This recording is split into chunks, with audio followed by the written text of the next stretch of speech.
Many of you know that I lost my dad to cancer last year.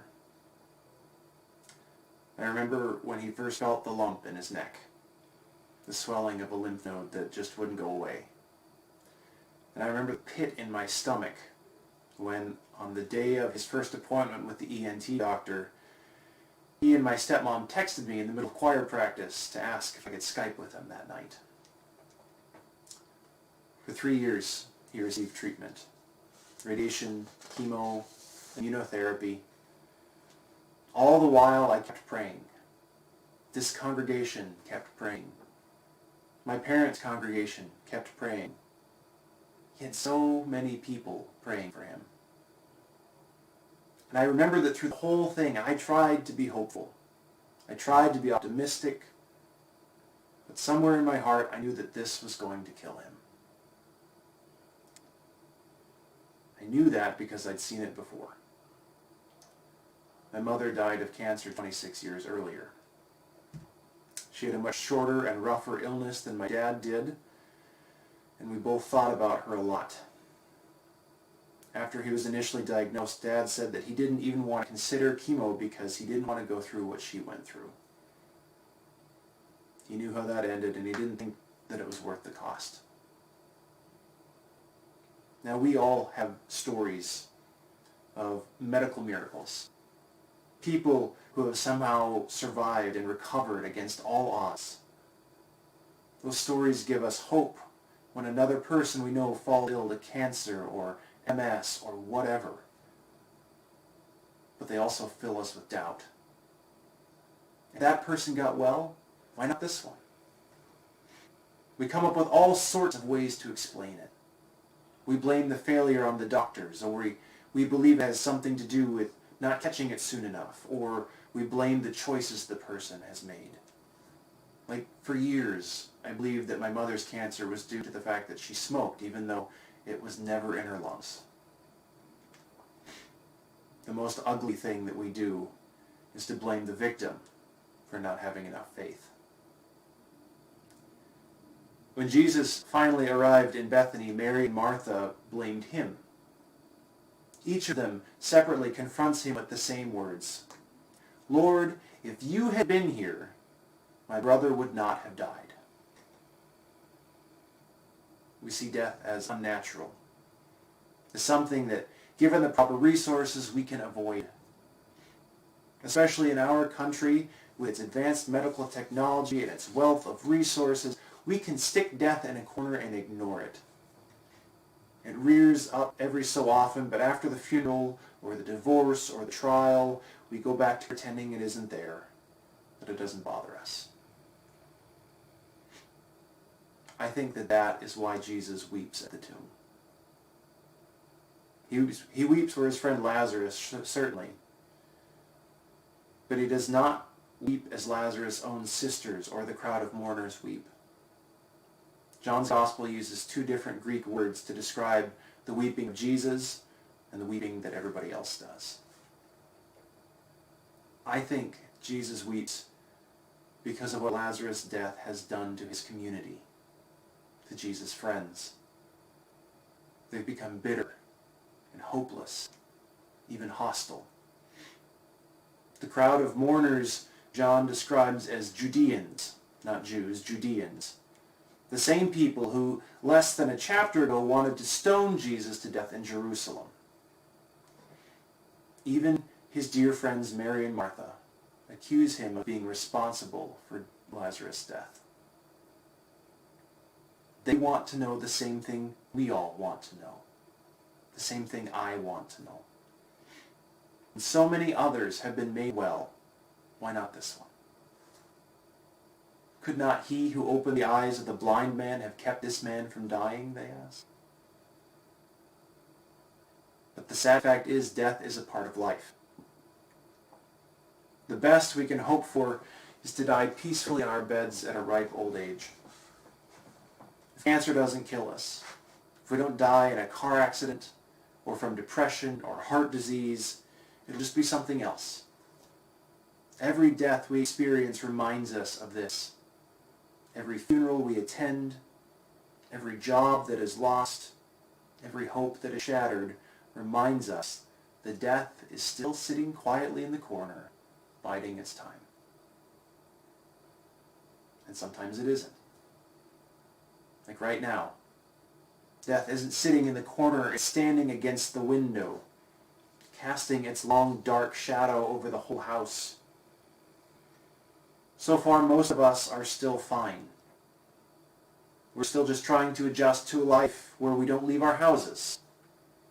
But underneath the bemusement, or the frustration, or the boredom, is the realization that before this is over, death will have touched us all in a very real way. We are all likely to know someone who will die from this pandemic. Even if we ourselves come through this, we will not come through unchanged. This story today doesn't deny the reality of death. It doesn't deny the fact that each of us will one day rest in our own tomb or urn or grave. The miracle of this story is not that Lazarus was raised from the dead. He eventually died again, the only man in history to have two tombs. His resurrection is a sign that points to the greater thing that God is doing. When Martha confronts Jesus, she says what we still believe. I know that my brother will rise again in the resurrection on the last day. That is a promise, a fact that gives us comfort, but it is not the sign that this story is pointing to. When Martha makes her statement of fact, Jesus counters with a question of faith, of trust. I am the resurrection, he says. I am the life, which is the light of all people. Do you believe me? Do you trust me more than you trust that tomb to hold your brother? We tend to think like Martha, that resurrection is a thing that will happen to us or for us. It's an event for which we await. But Jesus shows us with this sign that resurrection is not a thing or an event. It's a person, a relationship. Death may separate us. It may make us bitter and angry and sad and despairing. But Jesus unites us and gives us hope. Hope for something better. The real miracle of this story is foreshadowed in that single sentence toward the beginning of the story describing Mary, the one who anointed the Lord with perfume and wiped his feet with her hair. Mary, who was so distraught, so broken by the death of her brother that the only words she had for her dear friend were words of angry accusation, finds herself filled with such love and gratitude that she pours out an entire pound of costly imported perfume over Jesus' feet, that she lets down her hair in public, which was highly improper and even risque, to wash his feet with it. A task so demeaning that even a slave would never be asked to do this. Just before this, in chapter 10, Jesus states his purpose. He says, I came that they may have life and have it abundantly. In this story, Mary experiences that abundant life. And she responds with abundance. A pound of perfume, the very best there is, and an act of abject service. Her act of love is seen only one other time in John's Gospel. When on the night in which he was betrayed, Jesus removes his coat and ties a towel around his waist and washes his disciples' feet. He does this to show them the depth of his love for them before he goes to lay down his life for them. This is the miracle. That even standing in the shadow of death, in Christ we are somehow able to experience abundant life. This doesn't mean that the threat of death is no longer real, or that it's no longer painful or permanent, but it does mean that death doesn't get the last word. growth and healing and beauty are always possible when we abide in Jesus. Because in him we abide in the Father, the source of all life, and the Father abides in us. Jesus came for one reason and one reason only, to reveal the Father to us. And this is how God is revealed.